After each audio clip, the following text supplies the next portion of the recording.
హల్లెలూయా స్తోత్రం. దేవునికి మహిమ కలుగును గాక. 8వ అధ్యాయము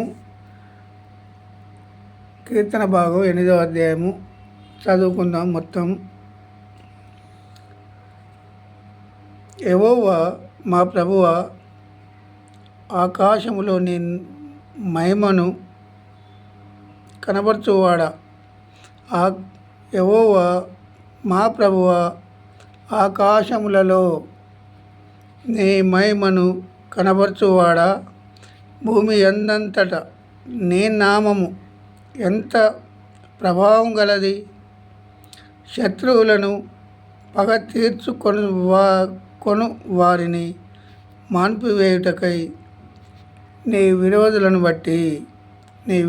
బట్టి బాలుర యొక్కయు చంటి పిల్లల యొక్కయు స్తుతుల మూలమున నీవు ఒక దుర్గమును స్థాపించి ఉన్నావు. నీ చేతి పని అయినను నీ ఆకాశములను నీవు కలుగజేసితివి.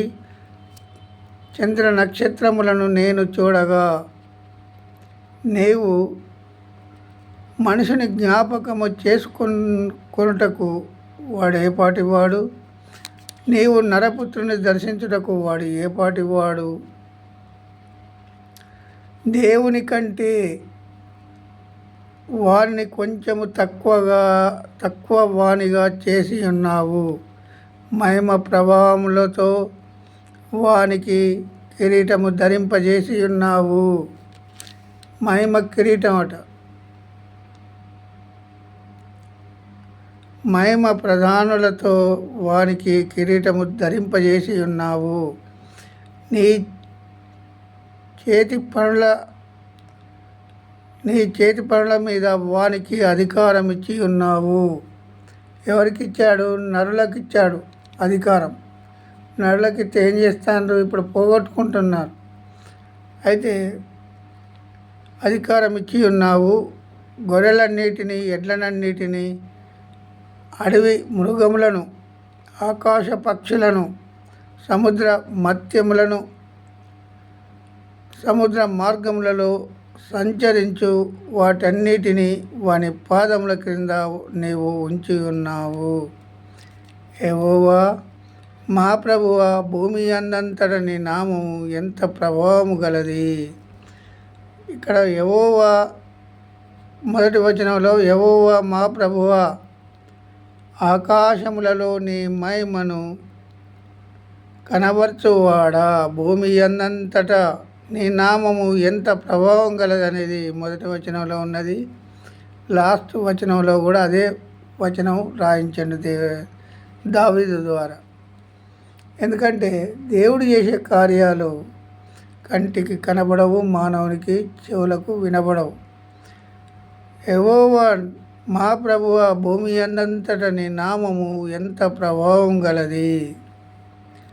ఆయన నామాన్ని సమస్త మానవులు ఘనపరచాలి, సమస్త మానవులు స్థిరపరచాలి. ఆయన నామాన్ని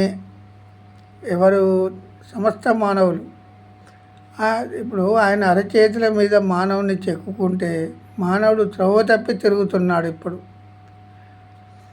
మానవుడు త్రోవ తప్పి నాకు ఆశ లేదు భూమి మీద, నేను దేవుని కొరకే, మరణమైన నాకు లాభమే, నేను దేవుని కొరకు చనిపోతాను అనుకున్న నటించే సేవకులు వచ్చారు. ఇప్పుడు నటించే జీవితాలు కాదు దేవునికి ఇష్టం. నటించని వారు కావాలి. దేవునికి ఇష్టలుగా ఉండాలంటే ఏం చేయాలి? దావీదు ఇంత మంచి మాటలు రాయించాడు. భూమి అందంతట నీ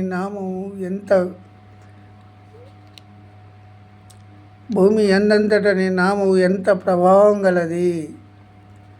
ఆయన నామాన్నే గణపరచాలి కానీ మనుషులకు మహిమ రావాలని మనుషులను సంతోషపెట్టేవారు వచ్చారు. ఇప్పుడు పౌలు ఏమన్నాడు? పౌలు గారు, ప్రభువా, నేను అనేకులకు బోధించి నేను భ్రష్టుడనైదునేమో ప్రభువా,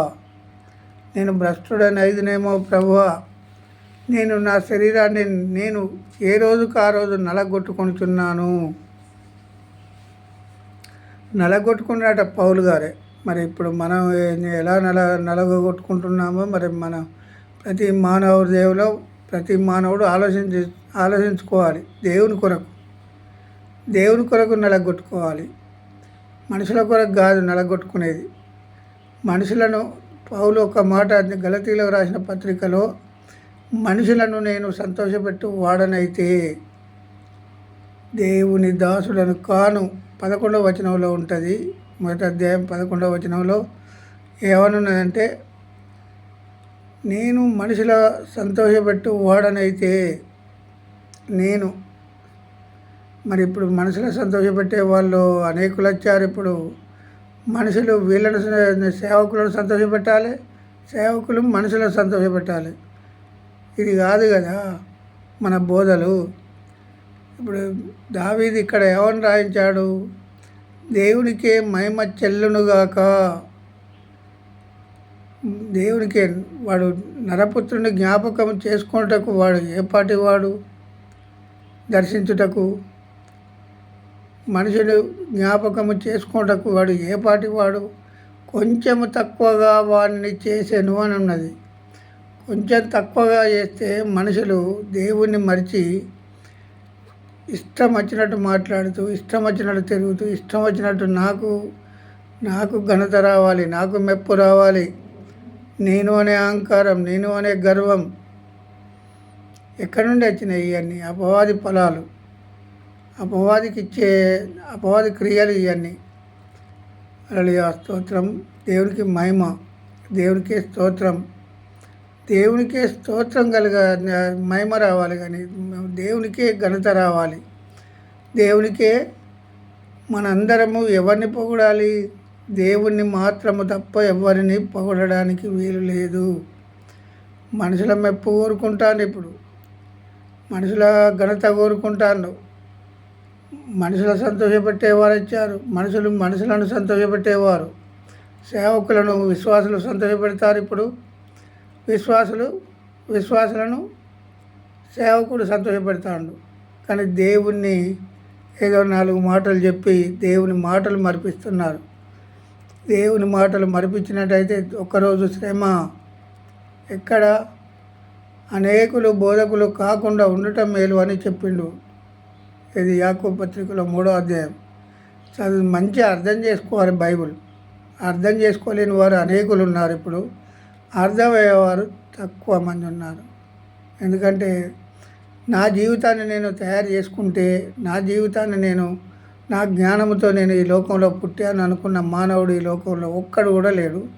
వీడికి వచ్చినాక నేను అనే గర్వం, నేను అనే అహంకారం, నేను అనేది ఇది తీసేయాలి. ప్రతి మానవుడు హృదయం నుండి పారదోలాలి. ఈ అపవాది క్రియలకు లోబడ్డట్టయితే నువ్వు దేవుని దాసుడవు కాదు. ఈ లోక సంబంధంగా అపవాది డబ్బు కానీ, వెండి బంగారాలు కానీ, పదవులు కానీ ఇస్తుంది. కానీ పరలోక రాజ్యంలో మన స్థానం ఉండాలి? పరలోక రాజ్యంలో ఉండాలి, దేవునితో ఉండాలి. చనిపోయిన తర్వాత చనిపోని మానవుడు ఈ లోకంలో ఉన్నాడా? ఒక్కడు కూడా లేడు. చనిపోవాల్సిందే ప్రతి మానవుడు, ఇప్పుడు కాకపోతే ఒక్కప్పుడు. ఎట్లాగో ఒకరోజు మనం దేవుని దగ్గర చేరుకోవాల్సిందే. మరణం రుచి చూడని మానవుడు ఉన్నాడా ఈ లోకంలో? మరణం ప్రతి మానవునికి ఉన్నది. అది జ్ఞాపకము పెట్టుకోవాలి. దేవునికి స్తోత్రము కలుగునుగాక, దేవునికి మహిమ కలుగునుగాక. ఈ 8వ అధ్యాయం మొత్తం వచనాలు చదివించినందుకు కోట్ల స్తోత్రాలు చెల్లిస్తున్నాము. యావత్ ప్రపంచ మానవాళి గ్రహించాలి. ఈరోజు దేవుణ్ణే సమస్త మానవులు పొగడాలి. దేవుణ్ణే సృష్టించిన సృష్టికర్తకే మహిమ చెందాలి, ఘనత రావాలి. ఆమేన్.